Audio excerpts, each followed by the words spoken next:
Hey guys, Bluebridge here, and I'm recording this video while we're currently in 6th place. So, tomorrow is a must-win game against Tottenham Hotspurs. So welcome to my preview of that match. So let's get into it.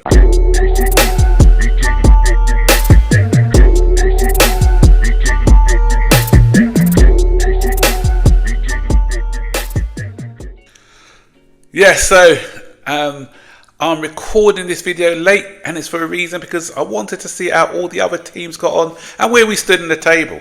So Newcastle won due to was it a lucky goal or a brilliant strike by Tonali? You decide. Did he mean to? If he meant to strike that, what a goal! I didn't look like he went to cross it actually. So they won 2-1 today. Aston Villa won 2-0.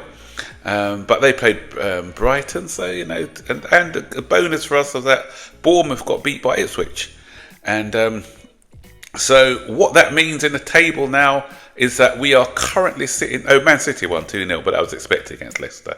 So Chelsea are currently sitting in 6th position. Aston Villa are right on our coattails, but we've got a game in hand of them.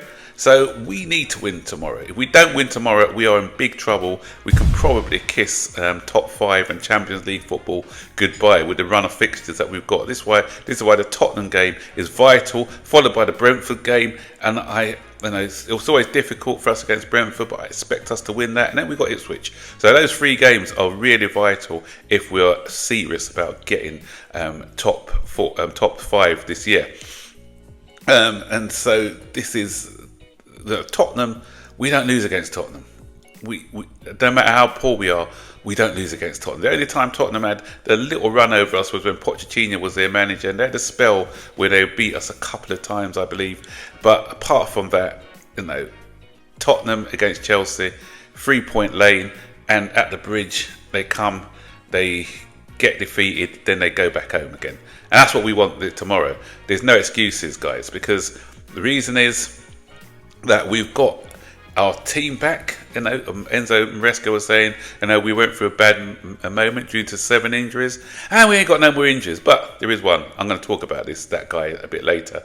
But so Nicholas Jackson is back, Cole Palmer is back, Reece James is back, Wesley Fofana is back. So all these guys are back just in time for the run-in, and also Lavia is rested, and we've also got arrested Fernandez. So these guys haven't played for a while, and so I'm expecting this is going to see whether what our guys are about their character. Can they respond to the results from tonight, and can they withhold the pressure? Because if they can't withhold the pressure, then yeah, and that's one of the reasons why I did want a bit of experience to come in to see us over the line. So wouldn't only be on the managers, this would be on the board as well as the players if we do not secure top 5 after this great start that we had at the beginning of the season. And so, Tottenham have got a couple of injuries themselves. Kulusevski is going to be out, which is big for us. Danso probably wouldn't have been played anyway. So, and they are in no great form neither. So we've got 2 teams who are not in any great form playing against each other.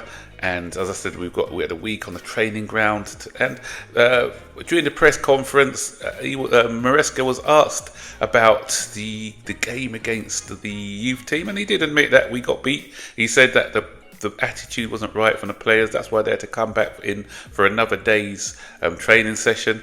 And you'd think that towards the end of the season, I know that, as I said, a lot of the senior pros were out. You'd think that the guys who were left would be fighting to a spot, especially with the injured players coming back. So for me to see that the attitude wasn't right isn't great. But when you've got the likes of Nkunku, who doesn't want to be here anyway, it's not surprising.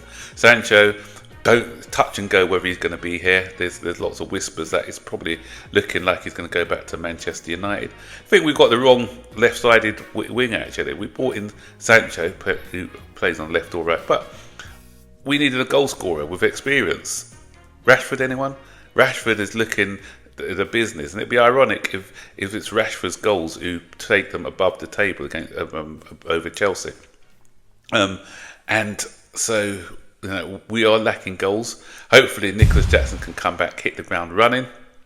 But now I'm going to go on to another thing that Maresco spoke about during his press conference, and somebody asked him about Lavia, and I was surprised by that because he already mentioned the team news. Didn't mention Lavia in the team news, but someone specifically asked him about Lavia, and then he dropped the bombshell. Oh, he's injured again. Surprise, surprise. And availability is key. I keep saying that. And Lavia, he can't be relied upon. If we have a top 3 injury list in third place, that'll be Reece James. Second place would be Fofana. Top of that list by a country mile is Lavia. We don't get a lot of games out of him. What's he been doing? Because we had no proper matches. Did he get injured in that under 17 game? Was it a bruised ego or something? I don't know. But they did that. He didn't know whether it's going to be assessed in a few hours, he said, so maybe that's a bit positive. So he said he'll be assessed in hours rather than weeks or days. But for him to pick up another injury, are they going to risk him against Tottenham?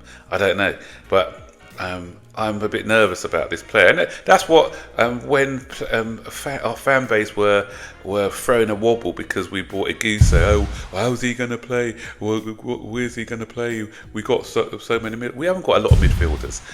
We've got Igusa coming back. We've got Andre Santos coming back. That's going to give us squad depth, and that's what we lack: squad depth.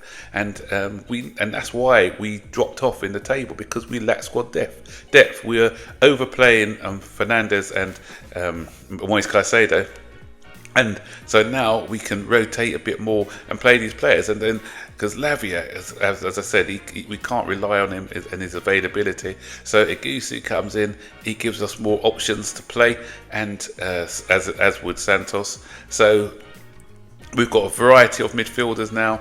We need about 5 or 6 midfielders, especially if we're going to be playing in 2 competitions. Because even if we don't qualify for the Champions League, we'll probably play in the Europa League or, God forbid, the Conference League once again.